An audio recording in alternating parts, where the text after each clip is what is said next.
So you're here in London promoting your film, being on a bit of a tour. Yes.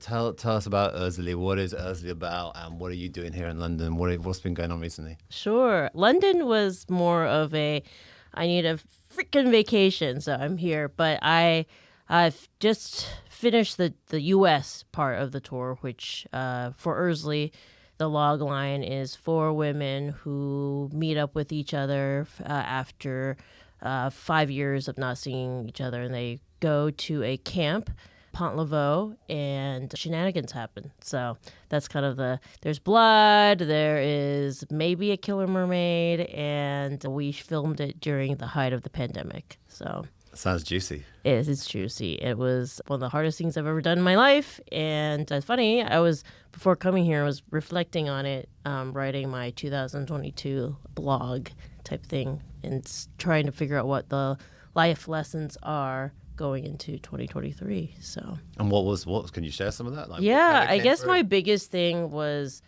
I have put my life literally almost on hold for a good 5 years. It was all just work. Especially the last 4 years, I had this goal of at least getting to the point where I could make my own feature. And people know making features the process itself is simple. You raise the money, you make the film, but it's difficult getting to raise the proper amount of funding. It's never enough.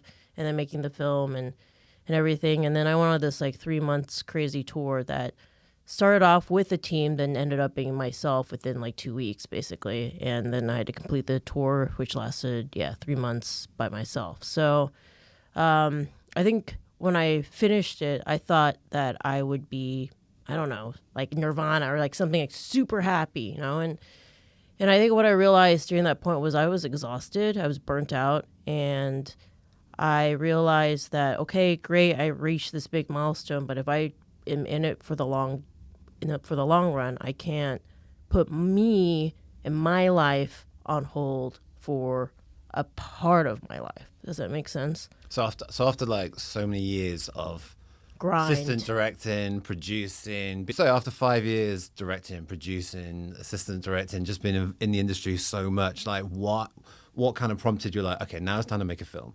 Because if anyone looked at the IMDb, you've done 20 short films and assistant directed on 30 odd. Why now? I've always wanted to make a film. Everything up to this point has been for the purpose of making more films or being able to direct full time. Even when I started assistant directing, all that was for the purpose of being able to prove to people that I can direct and I can make a film.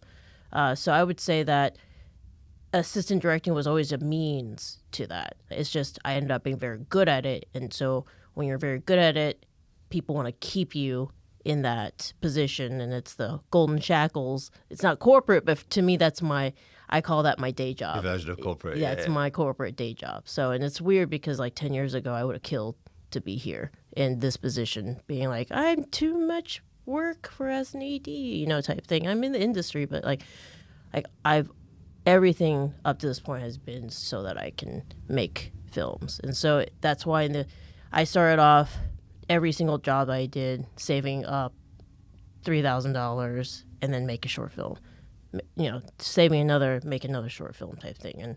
And I had to do that every single year to remind myself why I was grinding so hard, because the angle the joy was and the dream alive. Exactly, because a lot of people in this industry, what happens is that they have to make a living, and so they fall into a career position they're very good at, and they find a way to pay the bills, and then life happens, and they never make that film that they intended on doing when they first go in and start grinding. And so no matter how tired and stuff, that was always every year, there would be at least one thing that I would direct, and every year it was a new thing that I was working on. So the first film that went to festivals and stuff was 2014, called A Bird's Nest, suspense thriller type thing. And that was me taking a short film from start. Because before that I'd tried to make stuff, but it was all, I would say they're more like YouTube sketches than anything. I saw. Oh God. Actually, I've revisited and been like, hey, not bad. No, do you know what? I looked at Yeah. I looked at you from the early days at uni, and very much it seemed like you had like, I don't know what kind of ratio pixel it was, but it was low. Yeah, like yeah, really, yeah, really low, yeah. and gradually getting better, and your Camera camera work work, gradually yes. getting steadier, and starting to understand angles and story, Yes. and just I could see that progression. Like, what would you say to you of 25 years old now? Like, if you were to be with her right now and go, okay, cool, this is what you're gonna do. Is there anything you change? Is there anything you deviate? Man, that one's a hard one to answer because I feel like everything has shaped me to be a better filmmaker.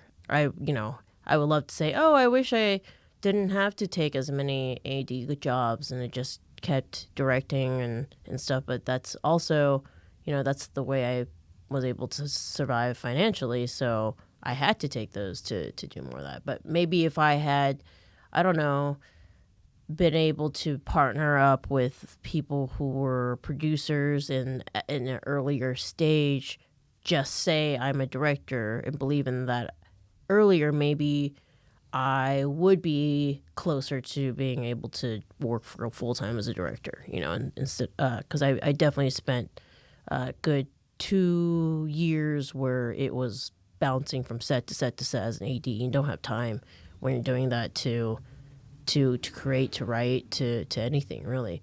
And what do you feel you did well when you first got in the industry, and even with some of those beginner films?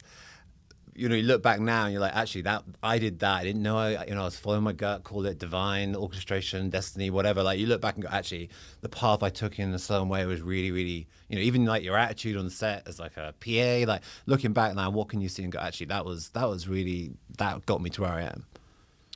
I think for me, it's always been about network and connection. And I've always been good about taking care of my people and finishing things. I think so many people go through because we're our own worst critic. And I will often be that way with my work as well. But I'm able to be like, well, fuck it. Like, this is the best I can do. If people want to judge me for it, like, that's the best I can do. So, and I put it out there.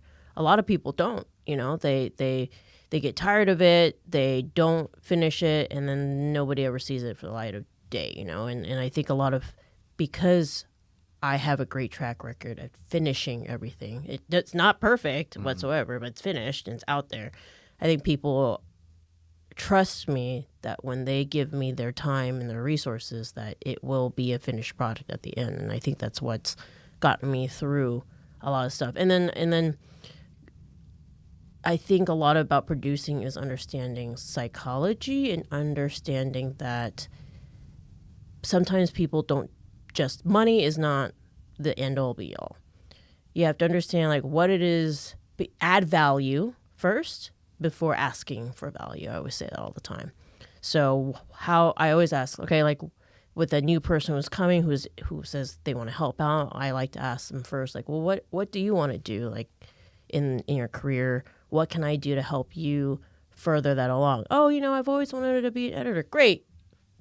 I can work with that. Here's what would get you closer to that, type thing. Is that something you're interested in? And then so that it's always a mutually beneficial thing. I think, especially in Hollywood, people are always wondering what you can give them.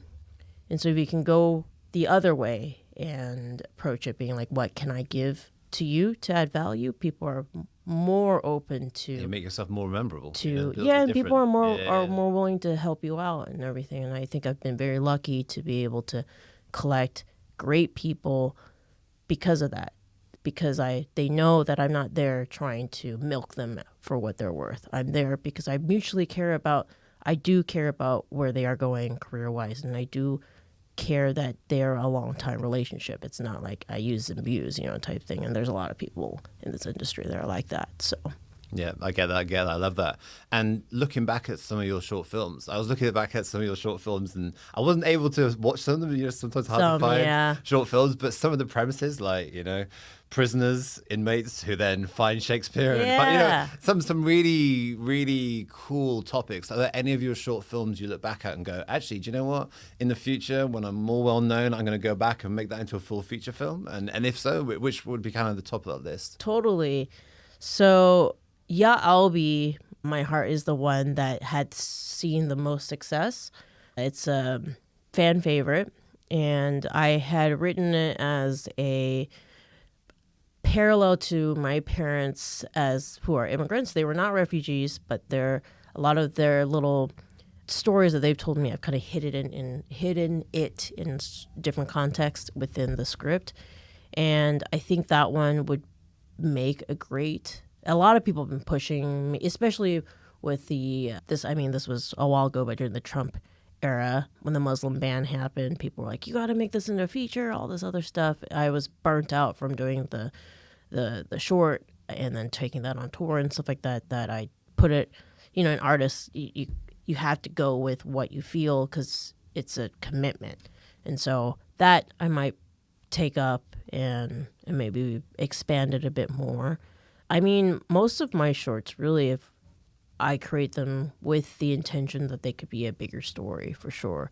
En route, which is a more recent short, is a proof of concept short, and there is a feature script in existence. I was actually supposed to make that first before Erzulie, but then the pandemic hit, and En route is such what I coin an Oscar bait film. So the one that will go do the Sundance because it's and it's about mental health, PTSD amongst first responders. But because it's such a dark topic, I figured when we're at the tail of the pandemic, people just want to escape. And that's not really something. They don't want to learn something at this point right now. Yeah. So I decided to do Erzulie instead. But that's definitely going to be a feature at some point. That was what I was set to go do before Erzulie. And Shakespeare in the Range, I'm not sure. That definitely that should have been more, that's more of a feature than it is a short. I crammed way too much stuff in there trying to make it a short. I would love to see The Earth Below become a series. Mm-hmm. That one's a fun one. That was me figuring out if I could do a sci-fi with no money. Mm-hmm. And I think we achieved that. So that was my foray into learning that Amazon's really good with returns. Nice. Yeah. So, I mean, I feel most of my shorts, the only one, hold for sound. Sirens. The only one that may not be for features, maybe A Bird's Nest. I mean, even that could develop more, but that was always a short film based off of a short story a really good friend of mine wrote in high school that it stuck with me because it was so dark. So. And have you kind of taken people that you met at high school and university, and have you taken them on the journey with you? Because I looked through quite a few shorts, and I saw people showing up in similar films and even end up in Erzulie eventually. Yeah, I collect people. I'm in the business of collecting people. I think that's what I learned really early on is that equipment, all that stuff, you can rent. It's interchangeable and stuff, but if you're not working with the right people, it can make your life and your set experience that much harder. And so once you find someone that you can really collaborate with and be vulnerable with and create, you want that person for life if possible, And so a lot of the people from my first film, so A Bird's Nest was, now that I think about it, it's not my first film. That was my first short. I did it backwards. I did a feature first called Fun Employment, and a lot of people who worked on Fun Employment are long-term friends and are still lifelong friends and will continue to be. My set was the first set that they worked on for their careers. So my current roommate in Los Angeles, Roxy, my set was her first set for being a makeup artist. She's a professional makeup artist and continues to be right now. in the industry. And now she gets so busy, I can't even book her, which is great. That makes me happy. So yeah, I'm in the business of if I can curate and help, mutually we can help each other. That's the best way to be. And so yeah. And do you feel for any kind of budding director, do you feel those people, even at the beginning of their journey, was it a case of you spotting their talent, or is it a case of you as a director, because obviously it's your own films as well, producer and editor and everything, is it a case of you going, actually, it's my job to make this person come across well on the screen? Like, do you feel that you saw something in some people that was there, like real talent in different areas that really helped you make that film, and they've gone on to do amazing things? Or do you feel that it's your job, especially in the early days when you're meeting people you're getting on with, that it's you're there to help show them what they can do? I feel like it's got to be a little bit of both. However, I am kind of a bit of a sorting hat.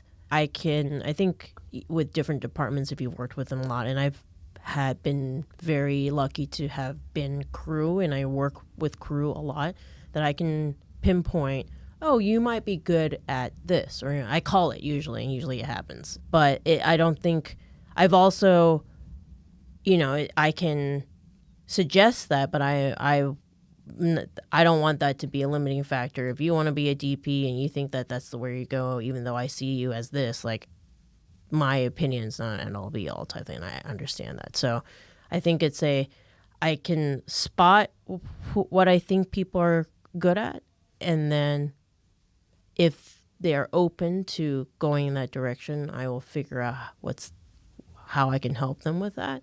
Or if somebody approaches me and says, I want to do this, I can also send them on that direction as well. So I think a good leader is there to basically, you can rely on them for mentorship, for guidance, for it's a give and take type thing. So Get Reelisms. Do you want to just explain in your words, beyond beyond the book, is? what Get Reelisms is, and what was that moment where you're like, from your experience, and maybe was there an epiphany moment you're like, shit, someone needs to create this? Like, what was that moment where Get Reelisms came to be? Sure. So Get Reelisms, I've had this idea for a while because when I first got into film, I remember going on set knowing nothing and people throwing film jargon at me, and I'm feeling really dumb because I didn't understand any of it. And I remember specifically someone saying, oh, hey, grab the stinger. And I'm like, I don't know what the fuck that is. And I was lucky where the DP was kind enough to kind of like sneak in and tell me like, hey, that's an extension cord. I'm like, okay, got it. But, or I think somebody mentioned, oh, the dead cat or something. And I just started laughing. And they're like, no, that's what it's called. It's called a dead cat. Like, we're not kidding, Yeah. So then being on the other side and having learned all that and seeing new filmmakers come on, being equally lost. And that's when I follow this Facebook group called Movie Set Memes. I don't know if you've ever heard of it, but it's just all these memes that film people make that make fun of the industry. And I was like, if there was something that in that tone that would teach people about the stuff, it would make a really great gag gift. So I started off thinking as wouldn't it be funny instead of being gifted like the 100th shot glass shaped like a lens, that there was something that was also funny, that an adult picture book type thing. So I broached it to my friend Kelly Penna and Jason Cates, and they were both two filmmakers whose first set was my set, Fun Employment, and we just kind of started making it on the side for fun. And it was about, I think it took us 2 years to make it. Kelly did all the illustrations, Jason did a lot of there was like poetry art in there, and then I did the writing and then putting it all together and stuff. And we just made it, and we didn't really have any expectations. We just kind of knew that we just wanted to make life easier for people trying to come into the industry. So, and it ended up being people just loving it. Like I remember bringing it to set and accidentally leaving it on the craft services table, and then the grip who had been reading it was complaining because his book walked off, And later we saw a PA that was like going through it, trying to learn from it, and that gave me an idea. Oh, I should just leave the books on the craft services table, and people are bored or whatever, they can go look at it. Works every time. I leave it. I don't even to mention it. People are like, they figure out quickly who has it, and then they want to buy one. So yeah, that, and then from there spurned on during the pandemic, I have, the way I deal with stress is increased productivity for some reason, which is great. I love it. Yeah, it's great. Yeah, it's great. Everybody, so many people are like, yeah, I gained like so much weight, or like I did nothing and drank all day. I'm the opposite. I went into like hyper workout mode. I lost, became really good in shape. I went haywire with design for Get Reelisms because my creativity just goes out off the charts. And so I designed like posters, I designed t-shirts, I designed all this stuff that was with Get Reelisms because I was just having fun with it. And for me, building businesses is like, some people have plants, I have businesses. I find them really cute. They're little seeds, and I'm like, oh, when am I gonna like soup up today? I water it, let's update the accounting system. That's like Super fun. That's so fun. Yeah. So I'm kind of nerdy about that, or I'll spend time, watching lots of YouTube, listening to the podcast about like, oh, how to Shopify, how to update that, or I built the site. Like all that's interesting to me. So from the Get Reelisms, from that led me to the next stage of Get Reelisms, which is I am trying to build an online educational platform for filmmakers. And people say, well, there's film school, right? But film school kind of gives you this overall, all you need to know, high level of filmmaking, and a lot of it's very theoretical, because the problem is life isn't real time, and by the time certain things are published, then they go up the chain, they get approved and stuff, like that's already passed. It's in the past. And so there is not something out there that is about a specific role. Like I would have loved to know like how to be a great first AD.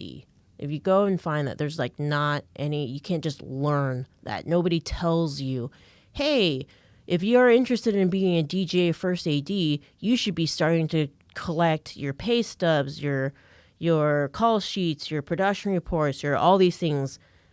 I found out later and had to work my backwards to collect all that stuff when I could have been doing that from day one if I'd known about it, and these are the things that I'm trying to put into these, I guess, modules or workshops, so that a new person who's like, maybe I want to do film, can go in and go through these modules and get a really in-depth, education for whatever field or whatever position that they're interested in.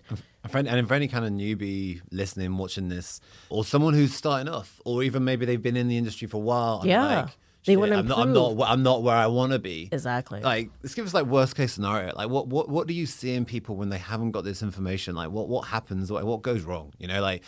People kind of beleaguered with the industry or fall off the way. What kind of happens when they, how can this help really? What's going to stop? Well, I think the biggest thing is that when you're on set, you have one chance to, your reputation is what you got, and your first impression on a film set can make or break the sets that you have access to later. Sure, maybe you'll improve later, and that set that you were on that you were not quite ready for, maybe give you a second chance, but like probably more than likely not.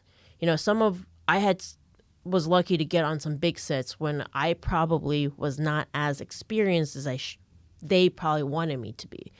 And now I can say, hey, look, like I have so much more experience, but all they remember is me not being at the level that they needed me to be at for that particular job, right? So that probably cost me future projects with them down the line, So that's the thing, is you have your first impression on set, and that's how you get jobs. This is different from like corporate and stuff like that. You go in with a resume, they interview you, and then they, and then you have a job for life until maybe you get fired or laid off or whatever. But on film, you are interviewing for your next job while you're working on that job, and that job can come tomorrow. That job can come 5 years from now. That job can also never come, type thing. So you just have to make the best possible impression that you can be at your job as soon as possible. And this just allows you to do that, and instead of figuring it out, which is how I had to do it, which was like, okay, figure it out. I remember my first set as an AD, Roxy, my friend, got it for me. She's like, hey, they are looking for an assistant director for this Mar Vista film. You do that. And I'm like, do I? And I didn't know what a first AD was. I went and literally Googled first AD. I was like, oh yeah, the job description is something I do because I've always done it as a producer. And I assumed that that's what producers do. I didn't know there was a whole job specifically dedicated to that. I remember being on set. I was able to fake it and like everything was fine. But people were saying terms. I didn't know. I just pretended that I did and just like, oh yeah, let's do that, type thing. And if I had something, prior to that to read up on, like this is how you call your first shot. This is the protocol. This is how you're supposed to run a set and stuff like that without having to attend film school and spend lots and lots of money.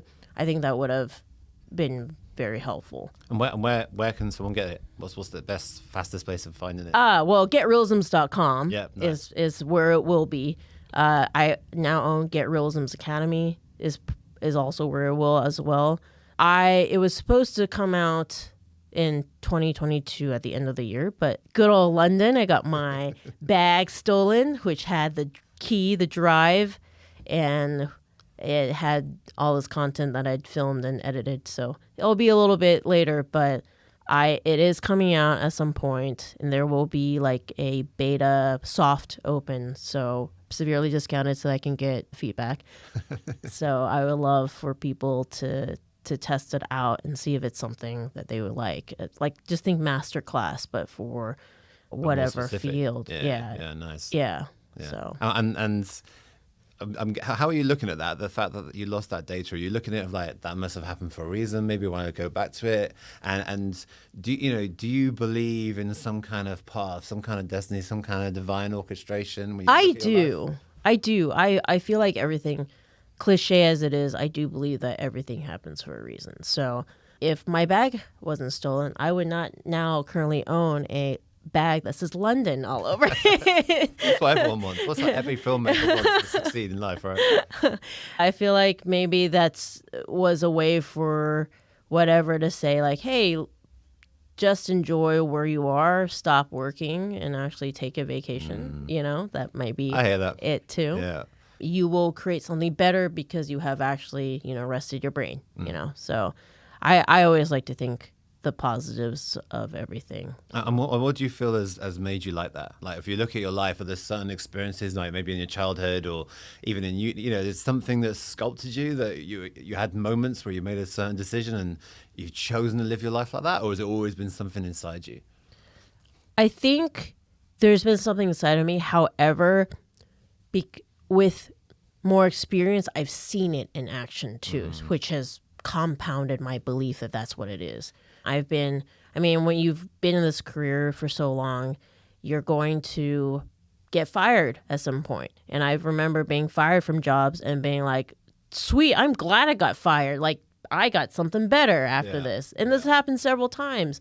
I can name like 2 or 3 sets where like I did the best I could, and then they still replaced me, and then my friends were on it, and my friends were like, you are so lucky that you didn't get on the set. It was a shit show.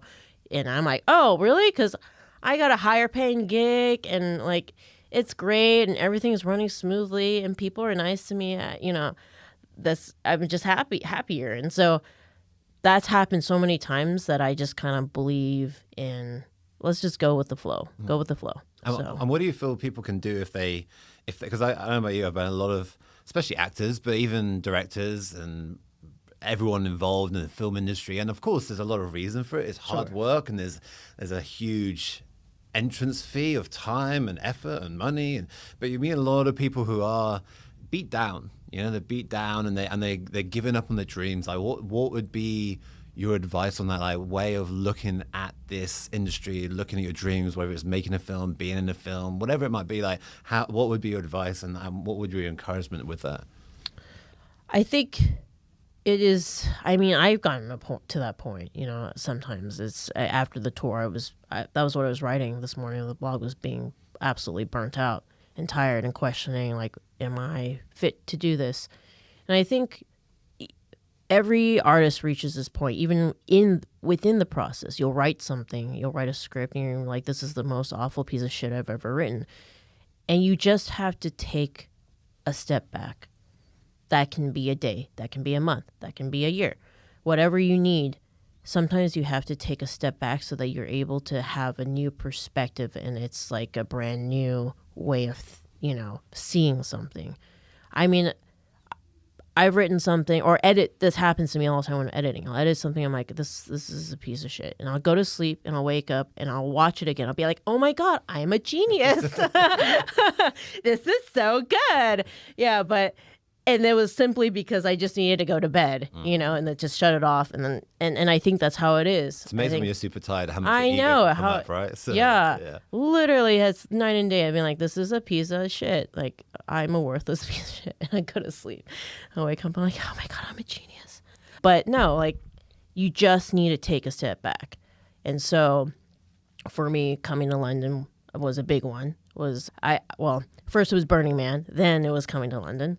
And it was taking a step back to remember and appreciate, like, why I am doing what I'm doing, and to be inspired again. So often going somewhere you've never been, being thrown into a situation where you have to problem solve in a different way can open up your mind just a little bit, or just mix things up in there. Yeah, it just helps. And so I think if anybody is ever beat down and just like, I think you just need it's okay to take a break from it. It's okay to, heal and then come back and revisit. And I think you'll be pleasantly surprised. And I don't think there's a timeline for that, Sure, maybe you take a break for 3 years, you do something else, come back. And if you have new energy or to do it, it's going to come back, faster, better, because you are it's new to you and you're inspired and you love it again, type thing. So, and I know lots of actors that have done that. My lead actress, Diana, who's in Erzulie and Yalby and a lot of my films, she's taking a break right now to teach something that's not in film, So she has a daughter and everything, and she wants to focus on that. Has she quit on acting? No, but this will give her breathe new life and make it not stale anymore, right? So, what do you feel about the people who feel there's a time scale, like they're against Father Time, and they have to get to a certain place? What's your opinion on that perception? It is so easy to fall into that. I myself have done that. Felt like, well, shit, I should have been married with 2 kids and won an Oscar by now. I have done none of the above, so very much not on track. But I think just realizing that it's cliche, but it's a marathon, not a sprint, blah blah blah, type thing. And I think it's just you can't have these external milestones define your happiness, because there will always be a bigger one.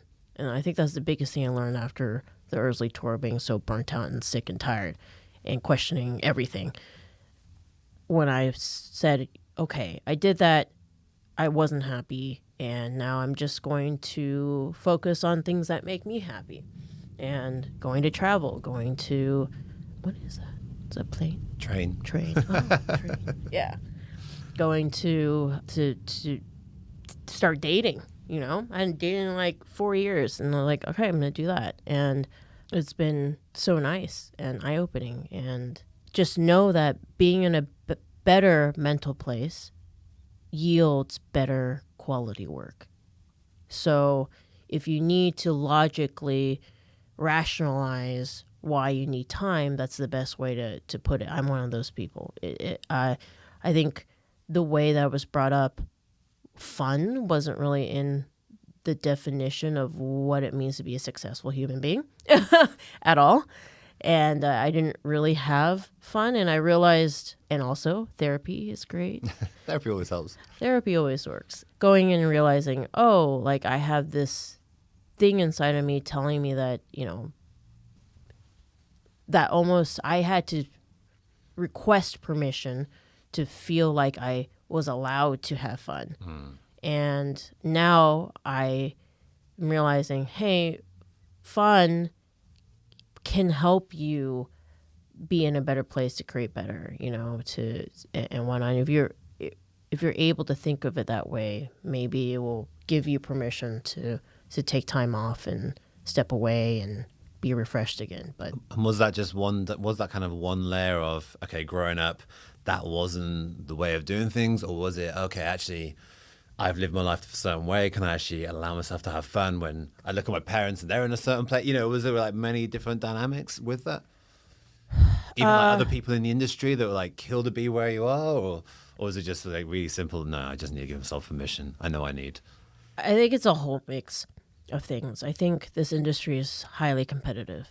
It's highly competitive because there are only so many projects. But if you can think about it and say, well, I can always create a project by myself and create my own opportunities, and it's not as crazy. And you can think of it from a place of abundance instead of lack. And I think most people who are freaking out about the time scale is they're thinking from a place of lack, scarcity. There's only so many opportunities. Therefore, I have to work my butt off to the point that I am burnt out in order to make it. And the nice thing is we are so privileged now with where technology is and our connection with people and how easy it is to access that we don't need to do that anymore. We can easily create our own opportunities. And there's so many filmmakers such as yourself, myself, who, we in the past, maybe we had to wait to get to the point where someone would give us the opportunity to make our films. Now we can say, fuck it, I'm going to raise the money and I'm going to make it. And I'm going to create the opportunities for other people. And, I've done that. So that means the pie is not limited. It can continue to grow, and those opportunities are not just a finite number of opportunities. And you can think of it that way, then you won't be freaking out about time as much. I think the permission for the fun thing that's just how it's brought up. And it's hard to get out of that cycle. I was brought up where, sometimes I'm like I wish but my parents did the best they could, right?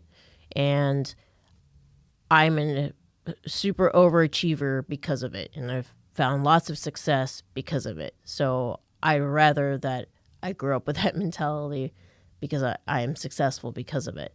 But now you get to age where you should be thinking for yourself and opening up your mind. You should be always constantly self-reflecting. And through self-reflection, it's not up to your parents to fix you so that you can continue to. It's up to you to find what you want to heal from, how you want to improve yourself to go further wherever you want to be goal-wise, right? And I did the self-reflection and the healing to realize, if I continue to work as if I'm a robot, I'm going to end up hating what I'm doing, And so for me, it was learning to take the time off, to step away, to enjoy life. And this trip was a big example of that. On this trip, I finished a full-length feature script without sitting there mulling over it. Like, it just came, right? And because I was feeling inspired, I was happy, and I wrote it. Tell us about that script. Yeah. It is.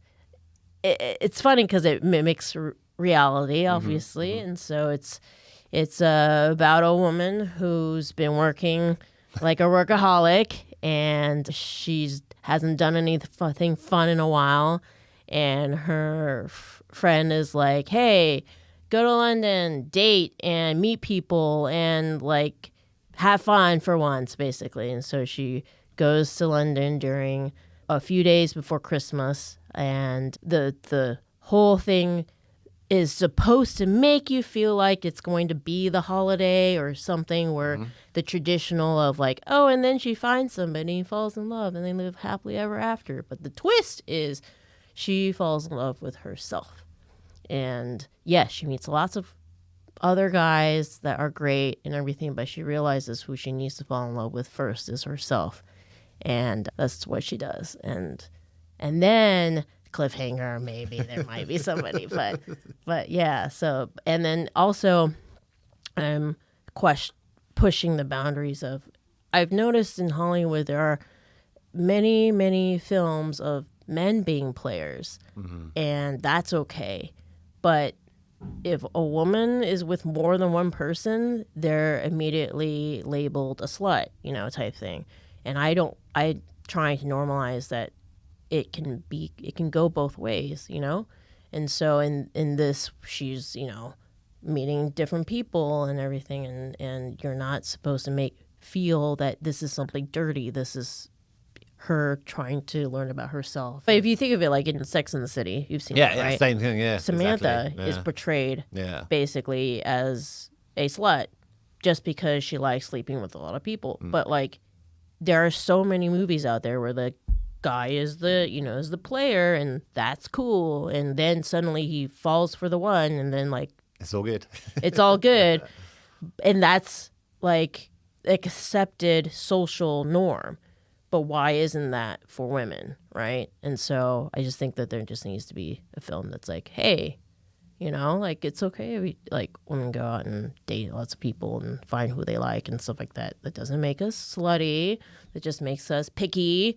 So like, let's normalize that. And let's talk about you as a Asian woman in film. What do you feel like has been some of the things that maybe another Asian woman might get held back by, or may feel fear around, or may so for all the Asian women, American, whatever, if you're first generation Asian ABC, I think the biggest thing is how we were brought up. And that is, for the most part, stereotypically Asian families don't support you going into anything that has to do with art. And I'm trying to say this in a positive way. I understand going into art is hard, and it's not a 9-to-5. You're not guaranteed a paycheck. If you go 2 weeks without working, that means you don't get paid, so that's very scary. And so I understand why they push stuff like being a doctor, being an engineer, being a lawyer, type thing. And so for the longest time, I mean, even while I was an undergrad or even business school, I didn't think that being a filmmaker was a possibility at all. It was always meant to be a hobby. I had to hide it from my parents that it was a hobby. And when did that change for you? Like, noticeably, you're like, oh, actually, I'm committing to this. Yeah. So the first official film class, the first time I ever thought like, oh, film is cool. Before that, I had dabbled with it, but I didn't know what I was doing. Like, my parents had a VHS camera, and I picked it up and did like a school project with it, and I thought that was super fun. And then I figured out that teachers would rather look at your fun, shitty film than they would reading a shitty paper. So then I would ask teachers whether I could make a film instead of writing a paper. So that's how I got through a lot of school projects. And then undergrad, you are in the States, you're required to fulfill certain to be, broad, well-rounded. Correct. That's a good term. So they have you have a requirement for an art type elective. And so I took documentary filmmaking. And I already knew I loved it because the percentage of time that I dedicated to this one class was like 70% and 30% for like the rest of my my other classes. Maybe a third. Yeah. And I was like, okay, I really love doing this. But again, I really love doing this. This is a great hobby type thing. It took me taking a real job. When I graduated, I was an IT business consultant for 4 years to realize that I did not like it at all. I loved having the paycheck. That was great. Like when you're in your 20s and you have money for the first time, it's great. Oh, I can buy this for myself. I can go out and drink if I want to. It's nice. But then the grind, and I think what I realized was I was so good at doing the bare minimum and being told how awesome it was when I knew for a fact that I was doing the bare minimum because I didn't give a crap about what I was doing. That wore on me. I want to take pride in what I do and put out. And that was when I was like, okay, I know this is not what I want to do. What do I want to do? And this, thought, what is something my parents would want me to do type thing. And law school, for some reason, was what I thought about. And to do law school, you have to take the LSATs. And to do well in LSATs, there are prep courses. And so I took a prep course, and the universe works in funny ways. My instructor was a filmmaker, and he's needed a PA at that time for his set. And I went and volunteered on it, and I fell in love with it. And I don't know what called to me or whatever, but at that moment, I just knew this was what I was meant to do. And this is so weird because I had only made documentary films up to this point. I had zero filmmaking experience because documentary and narrative films are completely different. One you can work solo, and the other one is like a whole darn team and all sorts of positions and skills and stuff I'd never. So what compelled me to be like, I'm going to be successful in this is it's beyond me. I don't know. Call it soul. Yeah. Maybe, yes. Yeah.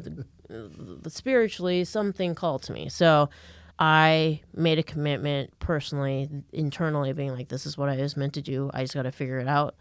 And then I thought, okay, what can I do that is like going to film school that my parents would support me with because they didn't know that I was going to actually, that I'm not doing film actually. And I thought, well, if I'm going to survive in making films, I'm going to have to make a living making money doing that. So all that requires business. So business school, ? Yeah. So I told my parents I was going to business school, and they were totally cool with that. And I basically was smart and thought, okay, if I apply to schools that had good film schools attached to them, then I'll have access to that film part type thing. And so that's what I did. I applied to film schools with great business schools with great film schools attached to it, and ended up going to UT because that RTF is one of the top film schools in the world, and then there's McCombs, also one of the top business schools in the world. So that's how I ended up there, and it's. I don't know how I came up with any of these ideas, just being a scheming 20-something, just not wanting to get in trouble with my parents, and this is what I came up with, and it's worked brilliantly for me. So yeah, I went through school telling everybody that I was going to be, a film director and everything, and I started my company Moth to Flame while I was in business school, and started taking clients and making stuff on my own. Again, I saw the Doritos adverts. Yeah, didn't know what I was doing. Yeah, for my first advertisements. Yeah, I did not know what I was doing. Like, I remember showing my first like a paid client set, and I'm reading the instructions on my phone as to how to like change the ISO or like make like how to do something like right there. I was just good at saying yes. Say yes and figure it out later. That's always been my thing. Say yes, figure it out later, and kind of just faked it till I knew what I was doing. And I'm glad I did that. Yeah. And do you feel for anyone who hasn't gone to film school and they may be already in the industry and they feel like there's something missing? Is there something that's missing? Can they get that education anywhere else? Or if someone's completely starting out, is film school a good route on some level? Or when you look back, even that higher education, do you feel that really gave you something or prepped you or gave you a network?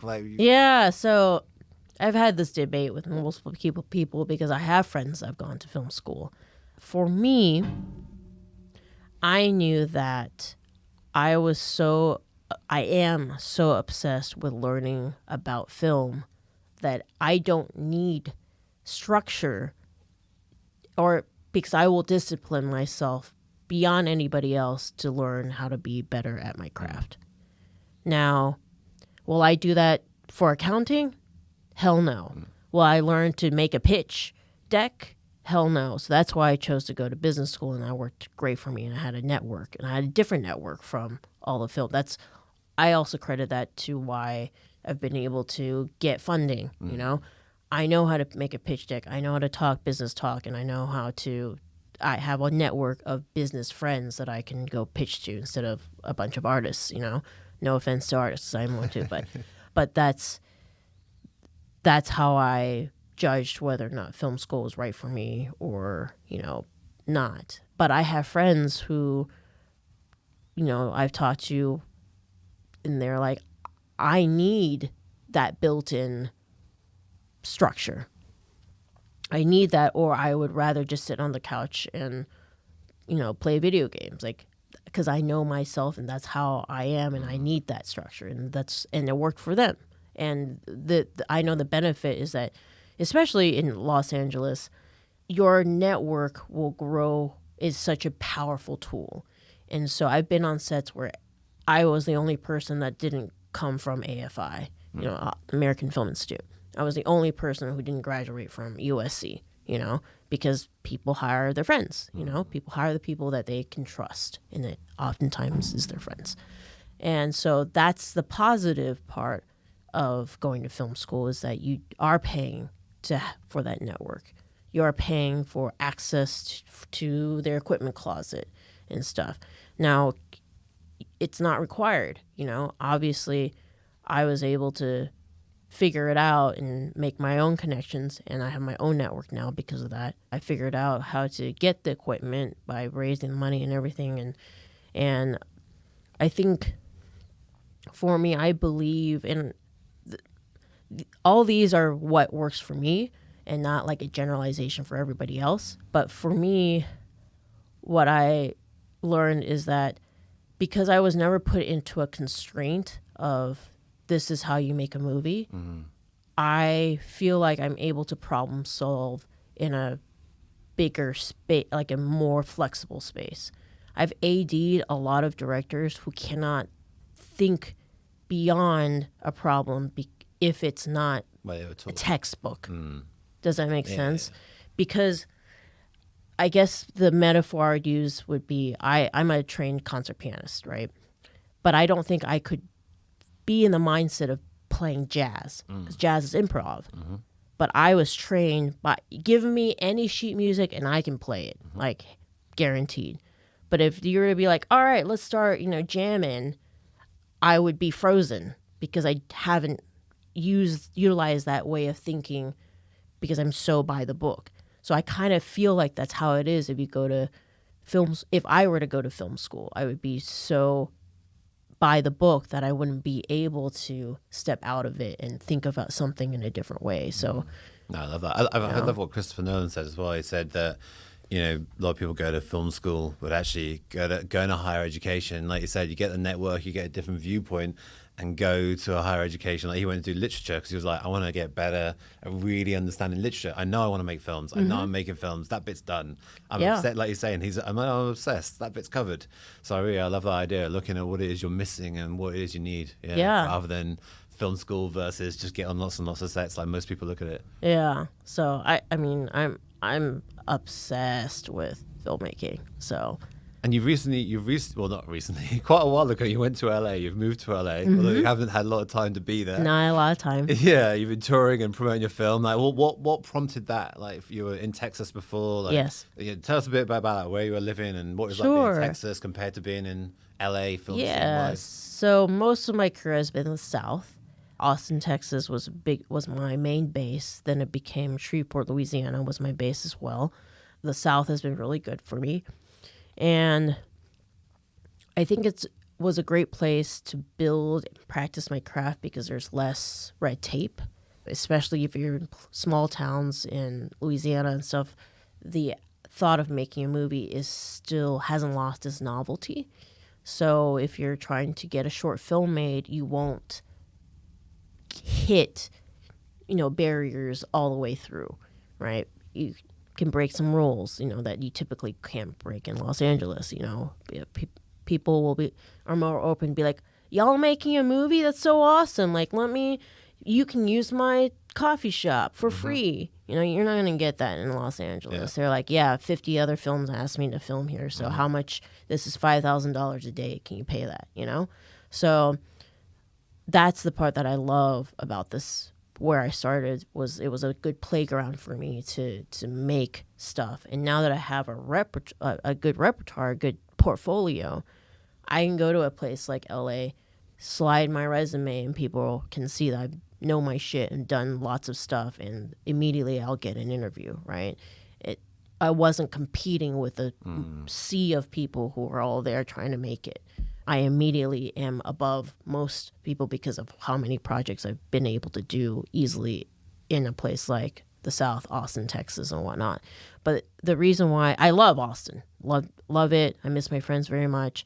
In fact, I'm going to Texas at the end of January to work on a feature for a friend. The reason I left is because I was realizing that at a certain level, the money comes from places like Los Angeles or New York, and the decisions are being made there. So what will happen is they will staff the top of the line, and I'm on the top. I'm on one of the first people to bring him as an ED.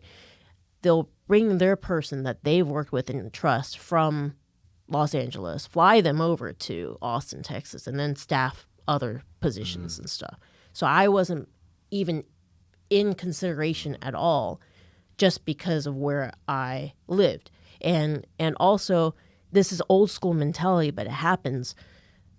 For some reason, it's like, if you go to Harvard or you go to UT, that's like, Harvard is like LA, and UT is like Austin, right? So if they're between two resumes and can be freaking the exact same or like, similar, and they'll go with the person from LA because they're from LA, So I was realizing at a certain level that was what was preventing me from getting onto bigger, better quality projects. And so that's why I decided to uproot my life and move to Los Angeles. And another thing was I was also getting comfortable in Austin, and I feel comfort breeds complacency, and I never want to be complacent. I always am trying to get better at what I'm doing. And so, like, it'd been a long time since I had to like chase after a job or look for a job. Usually I know like, oh, I'm gonna get a call and I'm gonna turn down like these many films because I only have so much time, blah blah blah. And I wasn't growing as an artist because of that. And so now, moving to a new place, having to make new friends, having to learn where I'm living and what's around, all of that,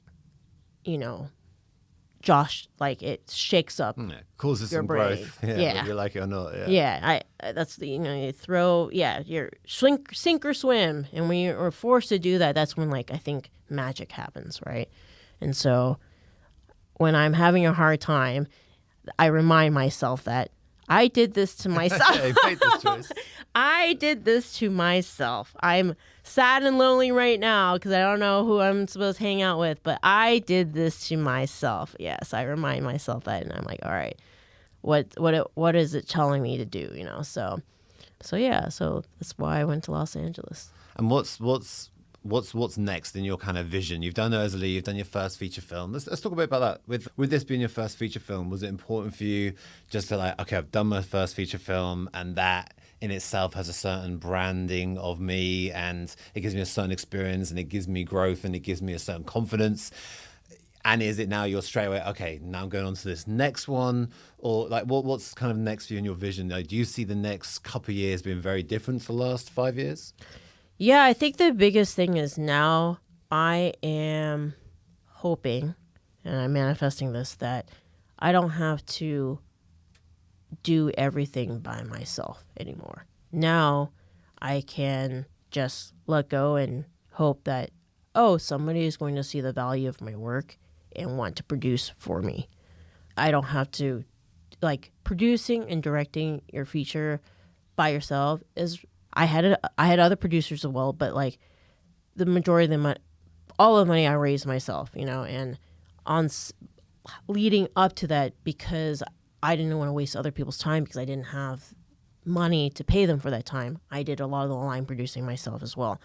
All that, I'm glad I did it, but was really hard. And you can be good doing multiple jobs, but you can't be exceptionally great doing multiple jobs because your brain is being pulled in 5 different directions. And yes, I do feel like the directing part of Erzulie for sure suffered because I was wearing like 10 different hats. So I'm hoping in the next phase I can focus on directing, that I can take 1 or 2 bigger jobs as an AD to, survive financially. Or maybe I can take paid directing gigs and continue to hone myself as a director and continue that way. That's part of the reason why I moved too, was, take the pay cut, so that I can go into the field that I actually want to do. So hopefully it's just more and more directing.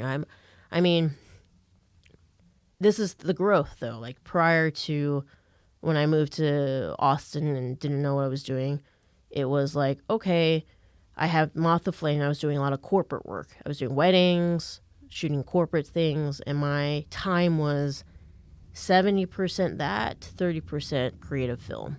Then it slowly grew to 10%, or maybe 10% that for Moth the Flame, 90%, 70% ADing, 20% directing, And then I'm hoping that in the next year it will be, 60% directing, 40% everything else, ADing, and then hopefully get to a point where it's 100% directing and that's it. So, but you often have to take a pay cut to be able to do that. So that's kind of where I am. What you're prepping yourself for mentally. Yeah. Yeah, can't keep taking these month-long, yeah. Although I love London. What did you love about it? Was this your first time, you said? Yes, yeah. My first time. I think I've never been when I was in the South and even in LA, I've never lived anywhere where public transportation was a big thing. Mm-hmm. And there's a beauty to public transportation. You're surrounded by people. You're connected. You can be connected to people if you choose to. And it's different because like when you're in a car and driving, you're just hoping that nobody hits you. You're always constantly you're siloed by yourself with maybe a podcast at best, and you don't have that connection, right? Here, I'm on the tube and I'm like watching people. I'm just listening on conversations and being inspired by that and like listening to.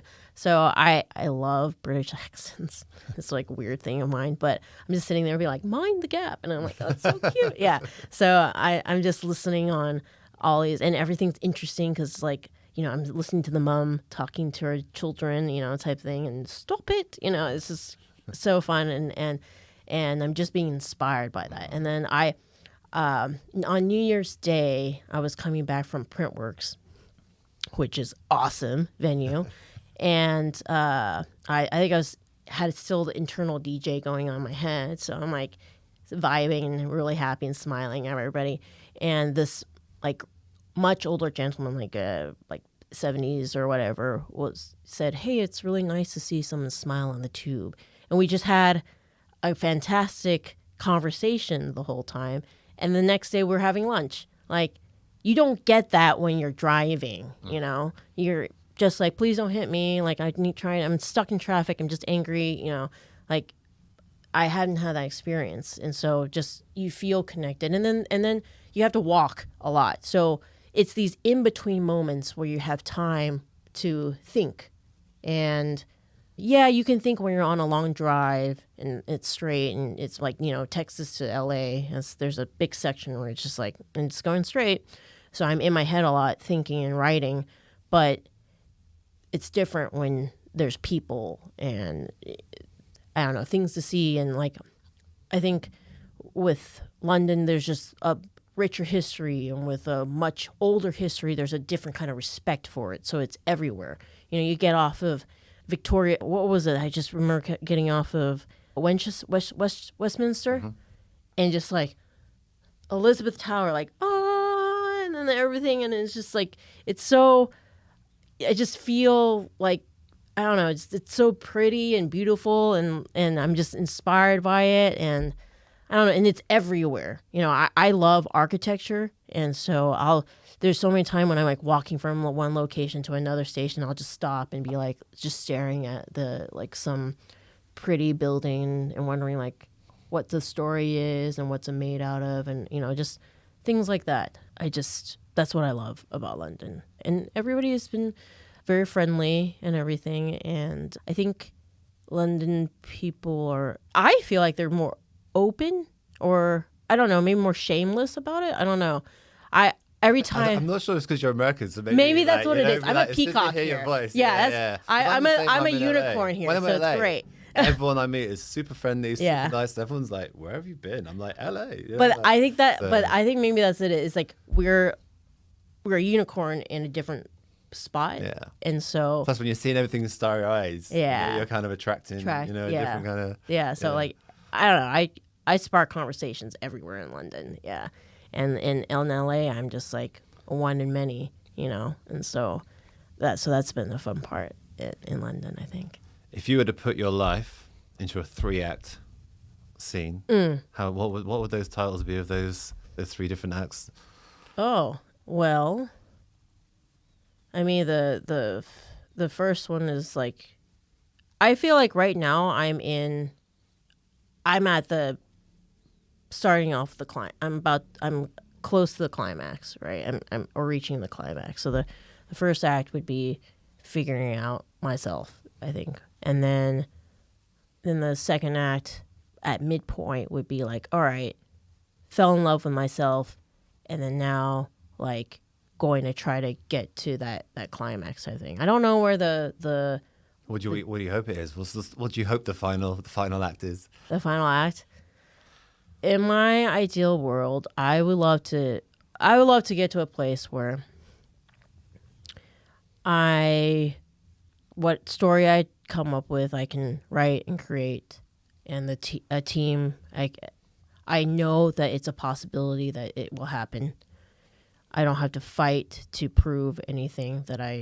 People know that, like, the brand Christine Chen, like, if she directs something, I want to go watch it, type thing. And I want to get to a point, whether through Get Reelisms or through what I make, to be able to support other filmmakers as well.